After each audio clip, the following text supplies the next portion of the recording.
"Dad, can I eat with you?" The voice was so soft it was almost lost amidst the elegant murmur of the restaurant, the clinking of glasses, the low hum of conversations, and the instrumental music that seemed to envelop everything in a bubble of distant luxury until that question pierced the air like an arrow straight to the heart. The millionaire slowly lifted his gaze. Before him, her small hands clasped at her chest, large eyes brimming with a mix of hope and trepidation, stood a child of the streets. Her faded dress was a little crumpled, her thongs worn, her blonde hair tangled by the wind, but her eyes held something the millionaire couldn't ignore. On the table lay a meticulously decorated plate.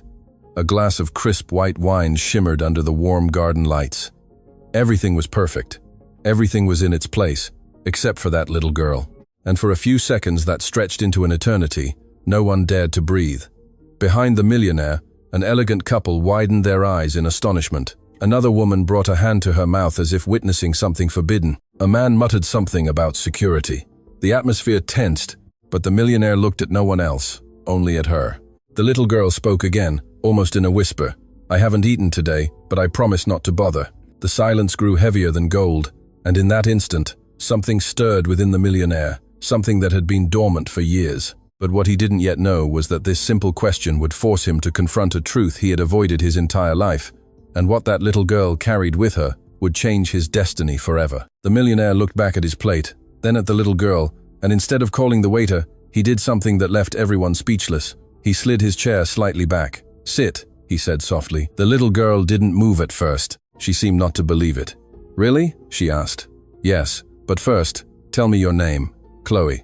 The millionaire felt a strange pressure in his chest. That name echoed from the past, echoes he had tried to silence for years. Chloe sat down carefully, as if fearing that at any moment someone might change their mind.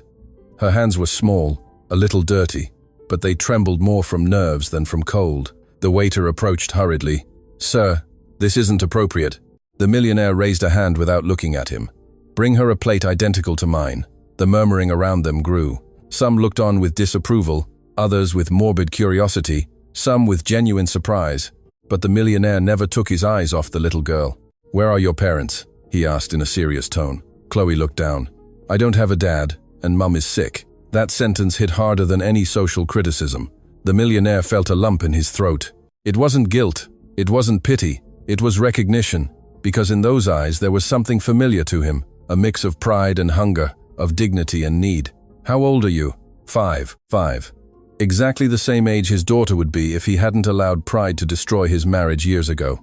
The thought appeared unbidden. The millionaire had built empires, signed multi-million-dollar contracts without hesitation, fired executives without blinking, but at that moment he didn't know what to do with a little girl who just wanted to share a table. The plate arrived. Chloe looked at it as if it were a treasure, but she didn't start eating immediately. She looked at the millionaire first. "Are you sure I can?"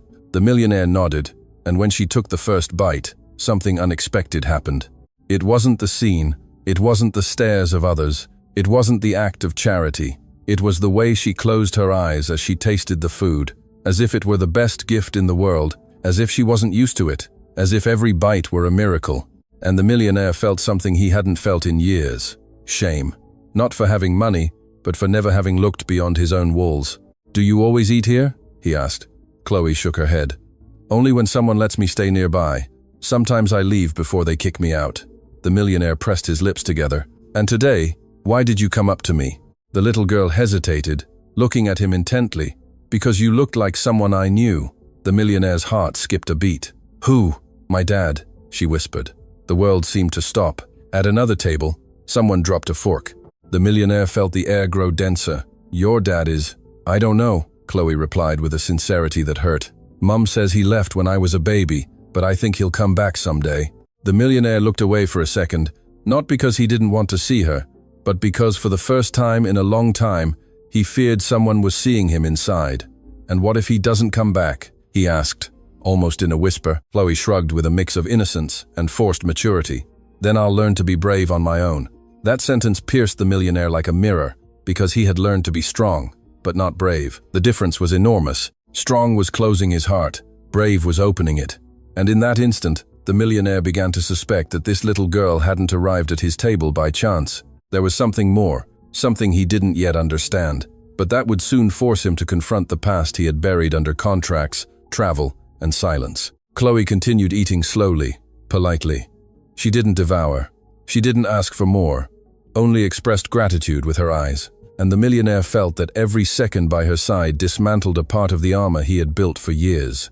However, what he didn't yet know was that someone, not far away, was observing the scene with suppressed tears. And that person knew a secret that would change everything, because that little girl had not chosen that table by chance, and that night would not be just any dinner. It would be the beginning of a truth the millionaire never imagined hearing. And when that truth came to light, nothing would ever be the same. Chloe finished the first plate with a delicacy that didn't match the life she seemed to lead. She left nothing, asked for no more, only took a small sip of water and looked at the millionaire as if she were grateful for something much greater than the food. The millionaire wasn't used to that kind of gaze. He was accustomed to interested looks, calculating looks, looks that evaluated how much they could get from him, but not that one. That was a clean look, a look that didn't ask for money, only presence. "Does your mum know you're here?" the millionaire asked, trying to keep his voice steady. Chloe shook her head gently. "She's resting. When she wakes up, her chest hurts a lot, and she gets tired." The millionaire felt an uncomfortable pressure in his stomach. "Is she sick?" The little girl nodded. "She says it's something with her heart, but I think it's sadness." That answer was not typical of a 5-year-old. The millionaire stopped breathing for a second. Sadness. That word was too familiar to him. He had seen sadness on the face of the woman who once loved him. He had seen sadness when he decided to prioritize contracts over birthdays. He had seen sadness the day he heard the word divorce, but he had decided not to look back. The millionaire had turned pain into productivity, abandonment into ambition, guilt into corporate expansion. And now a little girl in front of him spoke of sadness, as if it were a physical illness. "Where do you live?" he asked cautiously. Chloe pointed towards the main street, in a small room. "Mum says it's temporary." Temporary. The millionaire knew that word well. Many times he had said his absence was temporary, his trips were temporary, his distance was temporary. But years were not temporary, nor were wounds. The restaurant remained silent. Some diners pretended not to look, but no one was indifferent. The millionaire noticed a woman in the back watching them intently. It wasn't a curious gaze. It was an intense gaze, as if she were waiting for something. "Does your mum work?" he asked. Chloe hesitated. "She used to. Now she can't do much." The millionaire began to feel that each answer opened a door he preferred to keep closed. "And how do you eat?" Chloe looked at him with brutal honesty. "Sometimes we eat, sometimes we don't." The sentence fell like a judgment. The millionaire had investments in 3 countries, accounts that grew even while he slept, properties he didn't even visit, and in front of him was a little girl who measured her life in sometimes. Sometimes we eat, sometimes we don't. For the first time in years, the millionaire felt that success didn't fill any real void. "Why did you approach my table specifically?" he asked softly. Chloe looked at him intently. "Because you were alone." That answer caught him off guard. The millionaire looked around. There were people. There was noise. There was luxury. But yes, he was alone. And when someone is alone, Chloe continued, they need company. This child wasn't asking for food, wasn't asking for money, wasn't asking for charity. She was offering something. Presence. The millionaire lowered his gaze. He remembered nights in 5-star hotels where the silence was louder than any city. He remembered long tables with executives where no one talked about anything real. He remembered the echo of his own empty house and understood something uncomfortable. He had built a life surrounded by people, but with no one. "Are you afraid of being alone?" he asked. Chloe shook her head. "Not when I think my dad might be somewhere thinking about me." The millionaire felt the air grow heavier. "Do you miss him?" he asked. Chloe nodded. "Even though I don't know him." Yes. That sentence was like an unforgiving mirror, because the millionaire knew what it was to be missed by someone he had decided not to see. He knew what it was for a daughter to ask why dad wasn't there. He knew what it was to hear excuses and choose work. The past began to knock on the door of his consciousness, but he didn't yet know that door was about to open completely. Suddenly, Chloe did something unexpected. She extended her small hand towards the millionaire's. "Thank you for letting me sit with you."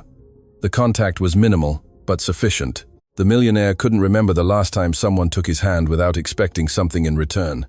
He couldn't remember the last time he felt tenderness without strategy. In that instant, the waiter returned, uncomfortable. "Sir, the manager wants to speak with you." The millionaire looked up. "Tell him I'm busy." The waiter hesitated. "It's about the child." The millionaire slowly stood up. The restaurant fell silent again. "The child is with me," he said firmly, "and no one is going to remove her." It was the first time in a long time he had defended something that didn't generate profit. Chloe looked at him as if he were a hero, and that made him uncomfortable, because he knew he wasn't. At least not yet. "Does your mum know you're looking for your dad?" he asked, resuming the conversation. Chloe looked down. "Mum says we shouldn't bother those who don't want to stay." That sentence was a direct hit, because the millionaire had been exactly that, someone who didn't want to stay. "But I think," Chloe continued, "that sometimes people leave because they're scared." The millionaire felt something break inside. Fear. Yes, he had been afraid. Afraid of not being enough, afraid of failing, afraid of losing control, afraid of loving more than his pride allowed. And out of fear, he had lost more than he would ever admit aloud. "And do you think your dad is scared?" he asked. Chloe looked at him with a wisdom that didn't match her age. "Yes, but he'll be brave someday." The millionaire couldn't hold her gaze, because at that moment he understood that the child wasn't just talking about her father, she was talking about him. But there was still something more, something that didn't fit, something in Chloe's eyes, in the way she looked at him, in the way she seemed to recognize him. And then something happened that left him completely motionless. From the other side of the restaurant, that woman who had been observing them began to approach slowly. Her steps were firm, her gaze intense, her eyes wet. Chloe saw her first, and her expression changed. "Mum." The millionaire felt the world spin a little slower. The woman stopped a few steps away. She didn't seem surprised. She seemed determined. The millionaire looked up at her, and something in his memory ignited. He had seen those eyes before. He had heard that voice in another time. He had felt those hands tremble because of his absence. But it couldn't be. Not after so many years. The woman took a deep breath. "I didn't know I'd find you like this someday," she said, her voice constrained. The millionaire felt the past he had so painstakingly buried, suddenly sitting in front of him in the form of truth, and what he was about to hear would change everything he thought he knew about that little girl and about himself. The restaurant seemed to have ceased to exist. The sound of cutlery, the soft music, the elegant conversations, everything hung suspended in an invisible silence when Chloe's mother stopped in front of the table. The millionaire felt his heart pound against his chest with a force he hadn't known for years. The woman wore no flashy makeup or expensive clothes. Her dress was simple, her hair pulled back practically, but her eyes, those eyes hadn't changed. They were the same ones that once looked at him with unconditional love, the same ones that begged him to stay, the same ones that filled with tears the day he decided to leave. She observed him without hatred, without shouting, without immediate reproaches, only with a mature sadness, like someone who had already cried all they could cry. "I didn't know destiny would be so ironic," she finally said. The millionaire didn't respond. Chloe looked from one to the other, not fully understanding the tension, but perceiving that something important was happening. "Mum." "He let me sit down," the little girl said with innocent pride. The woman nodded. "I saw." The millionaire felt the pieces starting to fit, but he resisted accepting what his intuition was already screaming. "Do we know each other?" he asked, though deep down he knew the answer. The woman looked at him intently. "More than you imagine." The air grew denser. The millionaire slowly stood up. His mind traveled back to a period he had decided to erase, to a small flat where love was greater than money, to promises made without lawyers, to a woman who believed in him when he had nothing. But he did have something. Ambition. And as ambition began to grow, so did the distance. "It can't be," he finally murmured. The woman held his gaze. "Yes, it can." Chloe watched them with curiosity. "Mum, do you know him?" The woman took a deep breath before responding. "Yes, darling." The millionaire felt the ground disappear beneath his feet. The past wasn't knocking at the door. The past was sitting in front of him. He tried to speak, but the words wouldn't come out. The woman took another step closer. "You left without looking back," she said with a firm but controlled voice. "You said it was temporary. You said you needed to grow. You said you'd come back when everything was stable." The millionaire closed his eyes for an instant. Each sentence was an echo of decisions he had justified for years. "And while you were growing," she continued, "I was learning to survive." The restaurant remained silent. No one dared to interrupt. Chloe looked at her mother, then at the millionaire. "Is he?" she asked in a thin voice. The woman didn't respond immediately. She looked the millionaire directly in the eyes. "You tell her." That challenge was more powerful than any accusation. The millionaire felt that pride. That armor that had protected him for so long began to crack. He looked at Chloe. Those eyes, that way she tilted her head, that expression when she smiled shyly. There was something undeniable, something he could no longer ignore. I didn't know, he whispered. The woman didn't raise her voice. You didn't ask. That sentence was more painful than any shout, because it was true. He didn't ask, he didn't call, he didn't return, he didn't investigate, he didn't want to know. He had chosen the comfort of ignorance. Mum, Chloe gently tugged at her dress. Is he my dad? Time stopped. The millionaire felt his heart pound in his ears. The woman knelt in front of the child. Yes, darling. The word fell like a definitive sentence. Chloe looked at the millionaire with a mix of surprise, hope, and confusion. Really? The millionaire couldn't hold her gaze, because that word forced him to assume something he had avoided for 5 years.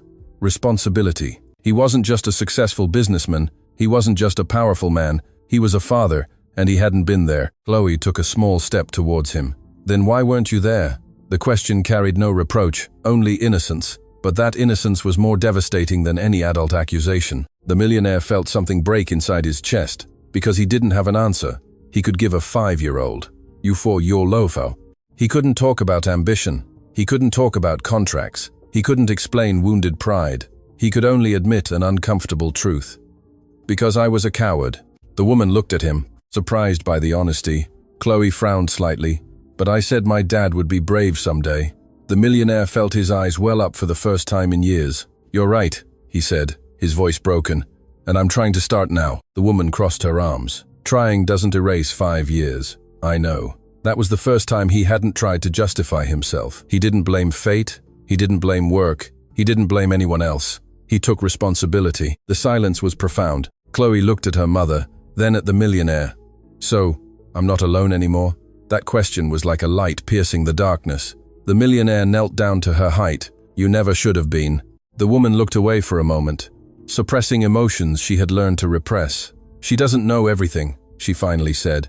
She doesn't know the nights without food. She doesn't know the medical appointments I couldn't afford. She doesn't know that my heart doesn't just hurt from illness, but from abandonment. The millionaire felt each word was a mirror of his decisions. Are you sick? He asked with genuine concern. She nodded. I need surgery, but I didn't come here to ask you for anything. That sentence hit him even harder. There was no demand, no manipulation, just truth. I didn't know any of this, he repeated, though he already understood that phrase wouldn't absolve him. You didn't want to know, she corrected gently. Chloe looked at the millionaire's face as if trying to memorize every detail. You look like me, she said with a small smile. The millionaire felt that affirmation was a gift and a responsibility at the same time. The restaurant slowly began to regain its sounds, but the table remained a world apart. Where do you live? He asked. The woman hesitated. Pride still existed. I don't want your pity. It's not pity, he replied firmly. It's responsibility. The difference was enormous. The woman studied him carefully. She wasn't looking for money. She was looking for truth. If you're going to enter her life, she finally said, you can't do it like signing a contract. You can't show up today and disappear tomorrow. The millionaire felt the weight of each word because he knew that was his tendency. I don't want to disappear again, he said with honesty. Chloe took his hand again, then stay. 3 words so simple, so powerful. The millionaire understood that this night wasn't a coincidence, wasn't charity, wasn't chance. It was confrontation. Destiny hadn't led him to that table to pay for a dinner. It had led him to pay an emotional debt. But there was still something more. Something the woman hadn't yet said, something that was still hidden. And when that last truth came to light, the millionaire would have to decide if he was willing to lose his pride or lose everything again, because the real test wouldn't be recognizing his daughter. It would be proving that he could be the father she deserved, and that decision was about to arrive. The silence that followed Chloe's words was not uncomfortable. It was decisive.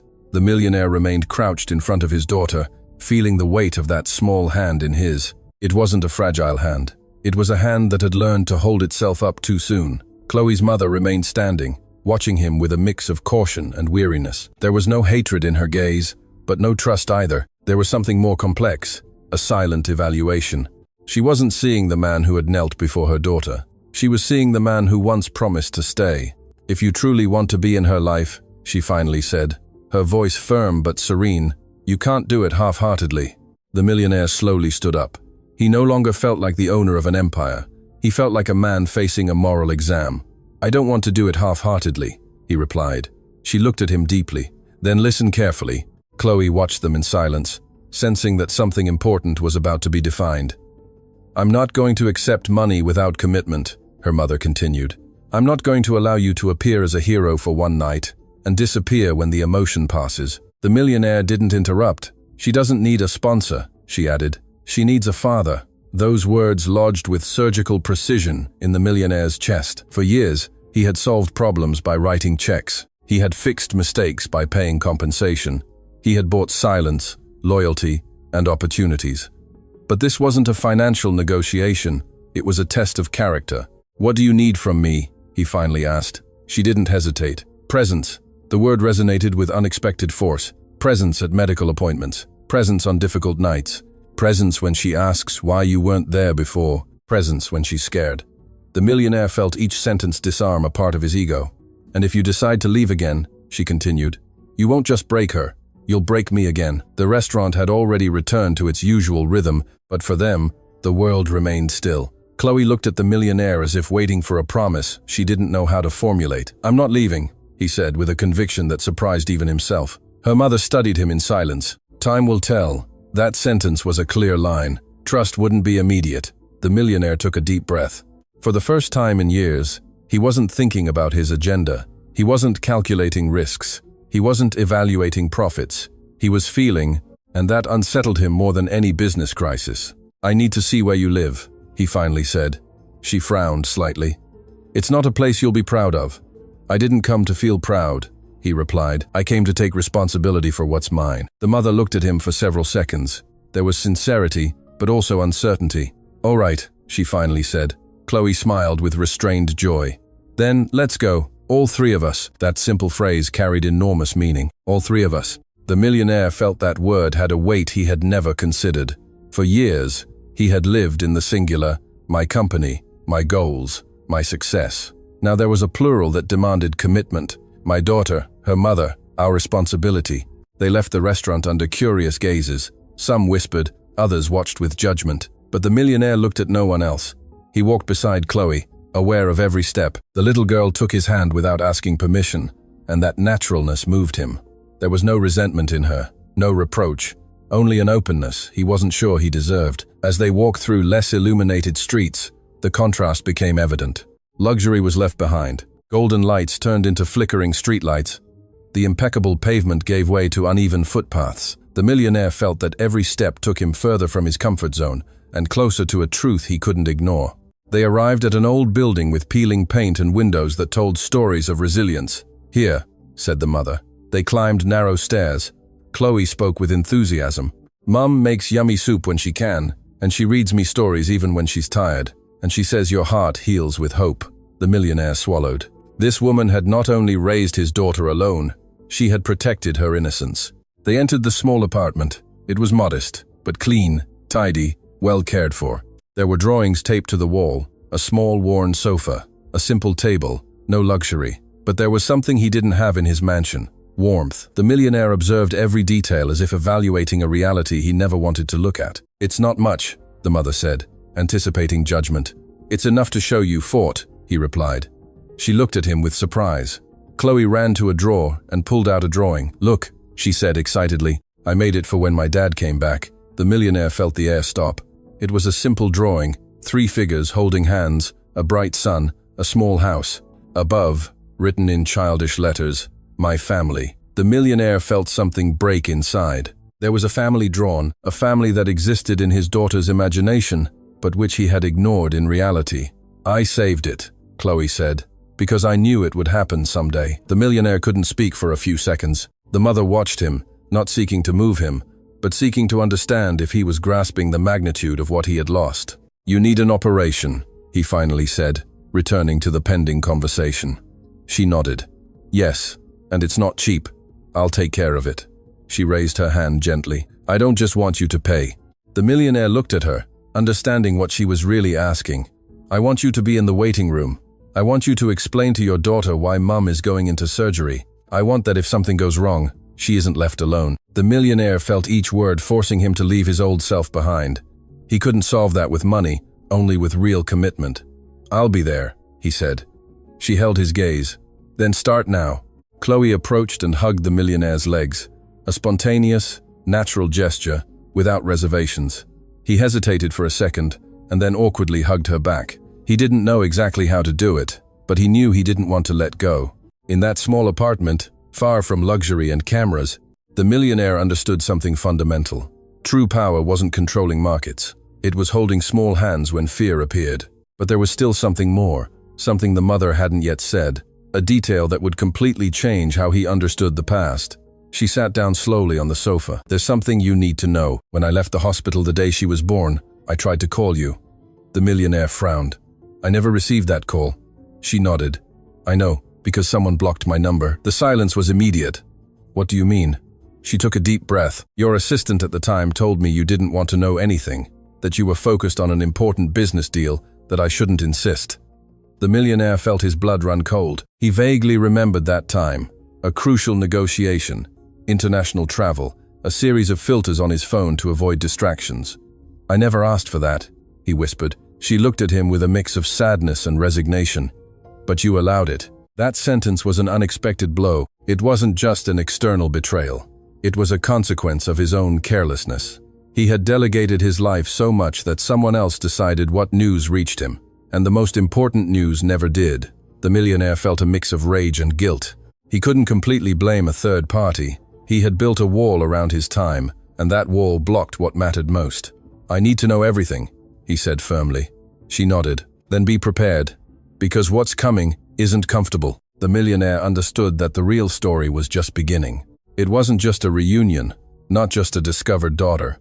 It was a chain of misguided decisions, a series of silences, a parallel life that grew without him, and now he would have to decide if he was willing to rebuild from the foundations. Because loving wouldn't be enough. He would have to prove it. And the test was just beginning. The small apartment fell silent after that revelation. The number was blocked. The phrase continued to echo in the millionaire's mind like an uncomfortable sound he couldn't switch off. For years he had believed she had simply disappeared, that she had decided to move on with her life without him, that the silence was mutual. But now he understood that the silence was not accidental. It was a consequence.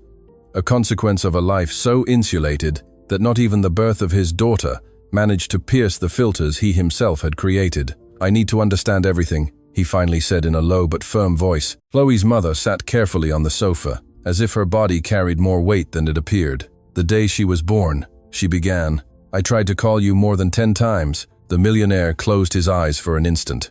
10 times, 10 opportunities that never reached him. "Then I went to your office," she continued. "Your assistant told me you were in an international meeting, that you couldn't be interrupted by personal matters." That phrase hit him with brutal clarity. Personal matters. His daughter had been classified as a distraction. The millionaire felt a mix of rage and shame. He remembered that negotiation perfectly, a multi-million-dollar deal that marked the beginning of his global expansion. He had given clear instructions not to receive unnecessary calls, and unknowingly, he had closed the door to the most important thing in his life. "I didn't know you were pregnant," he whispered. She shook her head slightly. "I told you before you left." He shook his head gently. "I don't remember." She nodded with painful serenity. "Because you were already thinking about your next trip." The silence was heavy. There were no shouts, no exaggerated drama, just a raw truth. The millionaire understood that it wasn't a conspiracy. It wasn't solely the fault of an ambitious assistant or a cold system. It was the result of misordered priorities. "When I understood you weren't coming back," she continued, "I decided not to pursue you anymore. I didn't want my daughter to grow up feeling her father didn't choose her." The millionaire felt his heart clench, because that was exactly the reality. He hadn't chosen her, not because he didn't want her, but because he never knew he should. But the effect was the same: absence. Chloe had fallen asleep on the small sofa, hugging her drawing, her innocence oblivious to the weight of that conversation.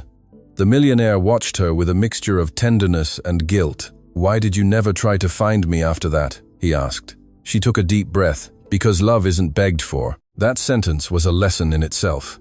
The millionaire had lived in a world where everything could be negotiated, where everything had a price, where everything could be adjusted with enough influence. But love doesn't work like that. "I didn't come tonight to confront you," she continued. "I came because Chloe insisted she wanted to sit in that restaurant. She said her dad might be there someday." The millionaire felt a shudder. The little girl hadn't chosen him by chance. She had recognized him. Without knowing him, she had felt something. She always looked at men who resembled you, the mother said. She always held on to hope. The millionaire clenched his fists. There was a part of him that wanted to turn back time, go back to the day he decided to leave, go back to the moment he chose the contract over the conversation. But time doesn't negotiate, and he knew that better than anyone. "When did you know you were sick?" he asked carefully. She looked down at her hands. "About a year ago.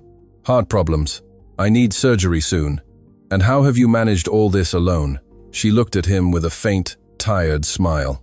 How do mothers do it when they have no other option? That answer held no heroism. It held reality. The millionaire slowly walked around the small apartment, observing the simple table, the old refrigerator, the medications on the shelf. Every detail was tangible proof of a life that existed without him, a life that struggled without his support. "I'm going to transfer money right now," he said, pulling out his phone. She stood up. "Wait." The millionaire looked at her. "I don't want this to start with a bank transfer." He frowned. "You need the surgery." "Yes," she replied. "But I need to know if you also need to change." That question left him still. He had never considered his own emotional needs. He had always believed that success was enough. "What do you mean?" She looked at him with direct honesty. "If you only come to solve everything with money, you'll leave again when you feel you've fulfilled your duty." The millionaire slowly put away his phone. "I don't want to fulfill a duty. I want to stay." The words came out without calculation, and that scared him. Because staying meant giving up certain things. It meant reorganizing priorities. It meant making space for someone else. It meant vulnerability. "Then start with something small," she said. "What?" "Stay tonight." The millionaire felt a slight dizziness. His schedule was packed. He had an early meeting, a flight booked, but for the first time, none of those things seemed urgent. He looked at Chloe, sleeping, her small breath tranquil, her hand still clinging to the My Family drawing. The millionaire understood that this was the first real test. Not surgery, not a transfer, but presence. "I'll stay," he finally said. She watched him, searching for any sign of doubt. She found none. "The sofa isn't comfortable," she warned. "I didn't come for comfort." That sentence marked an invisible turning point. That night, he wouldn't sleep in his king-size bed. There would be no room service. There would be no controlled silence. There would be reality. As they prepared a blanket for him, the millionaire felt something he hadn't experienced in years. Humility. Not the feigned humility at conferences, not the strategic humility in front of investors. Real humility. He sat on the sofa next to Chloe. The little girl stirred slightly in her sleep and, without opening her eyes, murmured, "Dad." The millionaire felt something unravel inside his chest. That simple murmur was worth more than any signed contract. The mother watched in silence from the small kitchen. She wasn't completely convinced, but she had seen something different in him, something that wasn't there before. The millionaire looked up at her. "I'm sorry," he finally said. It wasn't an elaborate speech, not a defense, not a lengthy explanation. It was a simple apology, and in that simplicity, there was truth. She held his gaze. "Don't tell me," she replied. "Show her." The millionaire nodded. He knew words were insufficient. That night, as the small apartment darkened, the millionaire understood something fundamental. Success is not measured in figures, it is measured in absences. And he had accumulated too many. But there was still time, perhaps not to erase, but to rebuild, and as Chloe slept with her hand resting on his, the millionaire made the most important decision of his life. He wouldn't invest in another company. He would invest in staying. However, the real test wouldn't be that night. It would be the next day, when the corporate world called, when pressures returned, when his partners questioned his change. That's when it would be known if his transformation was momentary emotion or the beginning of a new version of himself. And dawn was just a few hours away. Dawn crept timidly through the small apartment window. There were no silk curtains, no programmed smart lighting, no assistants waiting for instructions, just a golden ray illuminating Chloe's sleeping face and the millionaire sitting on the sofa, awake for hours. He hadn't been able to sleep, not because the sofa was uncomfortable, but because reality weighed more than any luxury mattress. He watched his daughter breathe with the tranquility only children possess when they feel protected. And he understood something painful. She slept peacefully because she believed her dad was there, but he knew he hadn't proven anything yet. The mother emerged from the bedroom with slow steps. Her face showed the accumulated weariness of years, but also a new expression of cautious hope. "You're not used to this," she said softly. The millionaire shook his head. No. She walked to the small kitchen and began to prepare coffee. The aroma filled the space. I have a doctor's appointment today, she commented without looking at him. The millionaire looked up. I'll come with you. She paused for just a second before continuing to move. You have work. Not today. That answer was simple, but it marked an internal break. His phone vibrated in his pocket once, then again, then a third time. He didn't need to look at it to know what it was. Urgent messages, calls from partners, meeting reminders. The corporate world was beginning to reclaim his attention. The millionaire slowly took it out and turned it off. The gesture was small, but symbolic. The mother glanced at him. Are you sure? He nodded. If I can't do this, then nothing else matters. Chloe began to stir on the sofa, slowly opened her eyes, and seeing him still there, she smiled as if the world were in order. Good morning, Dad. The word was no longer an unconscious whisper. It was conscious, determined. The millionaire felt that simple phrase carried more weight than any corporate title. Good morning, darling. The mother closed her eyes for a second, as if that scene both pained and healed her at the same time. After a simple breakfast, they set out for the public clinic where she had her appointment. The building didn't have the shine of the private centers the millionaire frequented. The chairs were uncomfortable, the walls needed paint, the atmosphere was heavy with uncertainty, and there he sat waiting, without privileges, without preferential access, just as a man worried about someone he loved. The mother looked at him. You don't have to stay for the whole consultation. Yes, I do. Chloe played with a small doll she carried in her pocket. Every so often she would look up to make sure he was still there, and each time she saw him, she smiled. That smile was his constant test. When the mother was finally called, Chloe squeezed the millionaire's hand. It's going to hurt her a lot. The millionaire swallowed. We'll listen to what the doctor says, and then we'll see how to help her. He didn't promise the impossible, didn't disguise reality, but he didn't run either. All three went in. The doctor explained professionally that surgery needed to be done soon, that the risk increased with time, that they needed a quick decision. The millionaire listened to every word as if it were a verdict. It wasn't a contract, it wasn't an investment, it was life. The mother maintained her composure, but her hand trembled slightly. Chloe looked at both of them with wide eyes. Mum, will she get better? The doctor spoke cautiously. With the surgery, the probabilities are good. The millionaire took a breath. Have it done in the best possible hospital. The doctor looked up, surprised by the determination. That comes at a high cost. The millionaire held his gaze. It doesn't matter, the mother intervened. It does matter. The millionaire looked at her. I'm not buying absolution, he said firmly. I'm doing what I should have done from the beginning. She held his gaze for a few seconds and nodded. The decision was made. But the real test came in that instant. His phone, which he had turned off, began to vibrate again when he switched it on to make a transfer. Dozens of messages, a critical meeting brought forward, an investment that depended on his physical presence. One of his partners wrote, "If you're not here today, we lose the deal." The millionaire felt the old reflex trying to activate, that impulse to run, to prioritize business, to say, this can't wait. But this time something was different. He looked at Chloe. She was drawing on a piece of paper from the consulting room. There were three figures again, holding hands, and this time, the father figure was closer. The millionaire understood that this was the true negotiation, not with partners, not with markets, but with his own integrity. He picked up his phone, wrote a brief message, "Will not be there, family priority." He sent it, immediate silence in the chat. Then an incredulous reply, "Since when?" The millionaire left the phone on the table. "Since today." He didn't say it aloud, but he felt it. The mother observed the gesture. "You just lost millions," she said calmly. The millionaire looked at her. "I already lost 5 years. That was more expensive." She didn't respond, but something in her expression changed. Respect. When they left the clinic, the air felt different, not because the problems were resolved, but because the direction had changed. They walked in silence for a few minutes. Chloe held both their hands, an imperfect family, but trying to be real.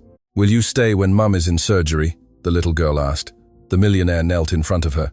"I'm not going anywhere." The mother observed him carefully. She knew words were easy. The difficult part would be sustaining them over time. But she had seen something new that morning. She had seen sacrifice. She had seen choice. She had seen integrity. And that wasn't easily faked. That night, as they returned to the apartment, the millionaire felt something he had never experienced in a boardroom.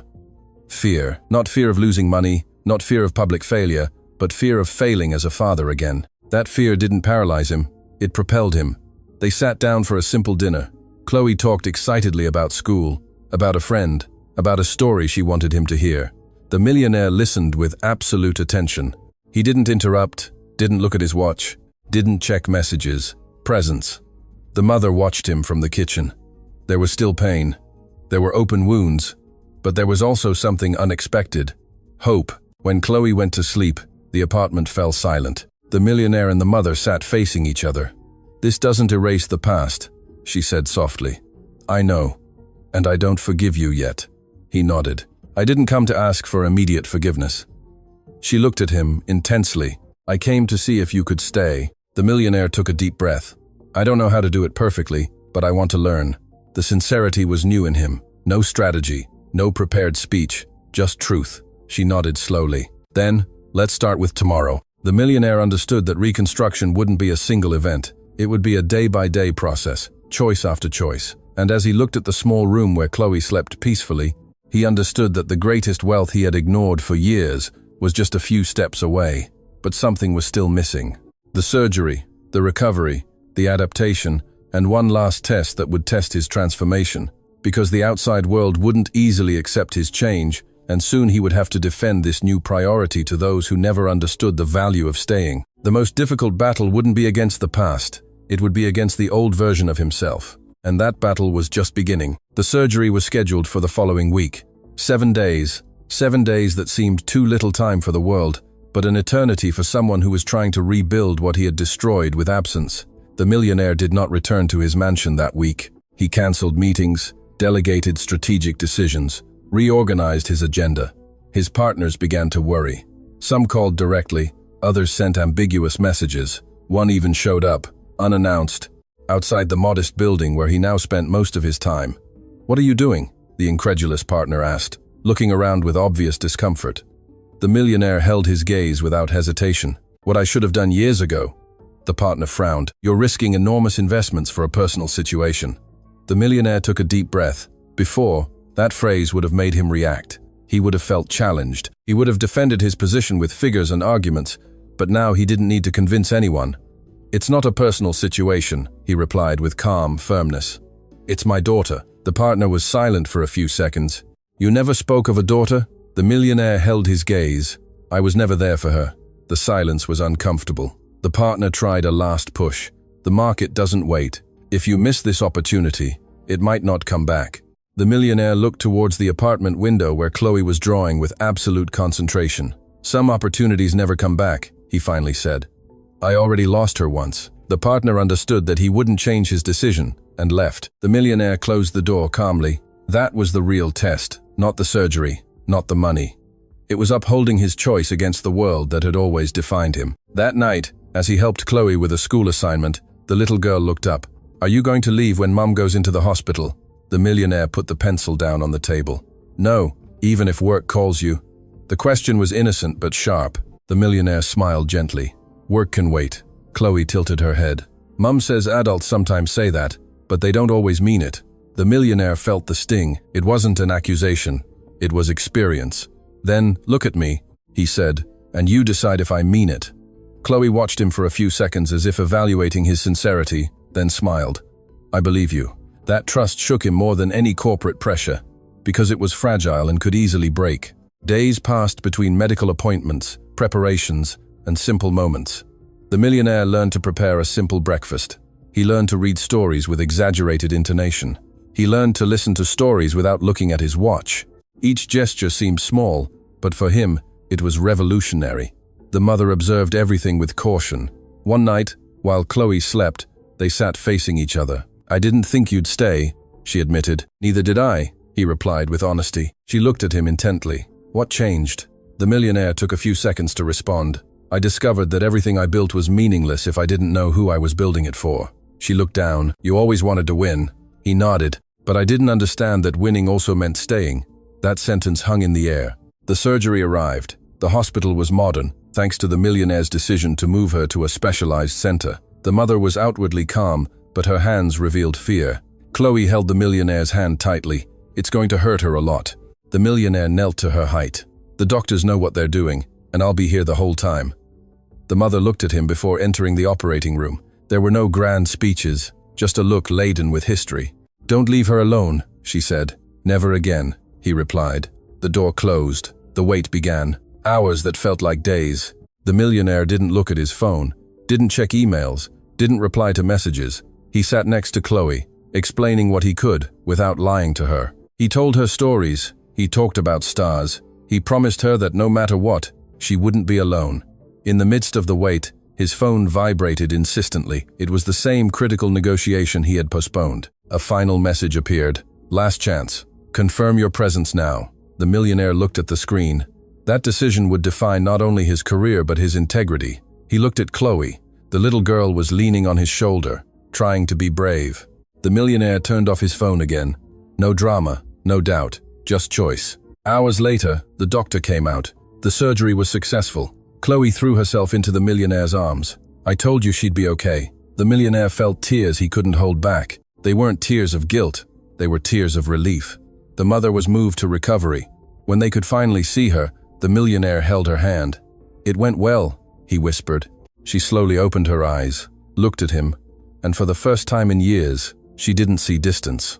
She saw presence. Days later, as she recovered at home, something unexpected happened. A letter arrived at the apartment. It was from one of his key partners. It stated that despite his absence, they decided to uphold the agreement, that his stance on family had garnered unexpected respect, and that even investors valued leaders with clear principles. The millionaire read the letter in silence. He hadn't expected that outcome, but he understood something profound. When you choose what's right, the world may take time to understand, but it ultimately respects it. Chloe approached. "Is it from work?" He nodded. "Are they going to scold you?" The millionaire smiled. "No, not this time." The little girl hugged him. "Then you won." The millionaire looked at her tenderly. "Yes, but not because of work." She frowned with curiosity. "Then why?" He held her firmly and gently at the same time. "Because I stayed." Chloe smiled as if that answer was enough, and it was. That night, as the three of them dined together at a small table, but one full of conversation, the millionaire understood that transformation was not a one-time event. It was a daily decision. He had passed the most difficult test, choosing himself as a father. But there was still something left. It wasn't enough to stay. He had to build. And in that small apartment, amidst children's drawings and medicines neatly arranged on a shelf, the millionaire knew that the true wealth he had ignored for years was just a few steps away, but something was still missing. The following months were not perfect. There was no magical transformation, no instant reconciliation. There was no fairy tale life. There was reality. There was adaptation. There were uncomfortable conversations. There were memories that hurt. But above all, there was presence. Chloe's mother slowly recovered. The surgery had been successful, but the process required patience. The millionaire reorganized his life without publicly announcing it. He reduced travel, delegated strategic functions, stopped attending events he once considered indispensable. His partners noticed the change. Some drifted away, others were surprised, a few even began to imitate him. Because when a leader changes their priorities, something shifts around them. But the deepest change didn't happen in the business world. It happened in the small apartment where every afternoon Chloe would run to the door when she heard his footsteps. "Dad's here." That phrase became the most valuable sound in his life. The millionaire learned things he had never considered important. He learned that a school assignment could be more urgent than a board meeting, that listening to a story repeated 5 times has more impact than a conference, that a spontaneous hug can heal years of distance. He learned to be present without an agenda, to stay without a clock, to listen without interrupting. One afternoon, while Chloe was drawing at the table, she looked up. "Do you remember when you let me sit with you at the restaurant?" The millionaire smiled. "Yes, I already knew it was you." The millionaire tilted his head. "How?" Chloe shrugged with childish naturalness. "Because you looked sad, and Mum says sad people sometimes just need someone to really see them." The millionaire felt a lump in his throat. For years, no one had really seen him. They had admired him, needed him, respected him, but they hadn't seen him. That little girl had, and that changed everything. With time, the millionaire decided something more. He not only wanted to help from within his home, he wanted to transform what he had learned into something bigger. He began to fund programs for absent fathers. He created guidance spaces for men who had prioritized work over family. He invested in public clinics that served mothers without resources. But this time, he didn't do it for image. There were no press conferences, No plaques with his name, there was silent action. One night, as the three of them walked through a nearby park, Chloe took both their hands. Now we're a real family. The mother and the millionaire looked at each other. There were scars, there was history, there were mistakes, but there was also decision. Yes, he replied, because now we choose each other every day. Chloe smiled, satisfied.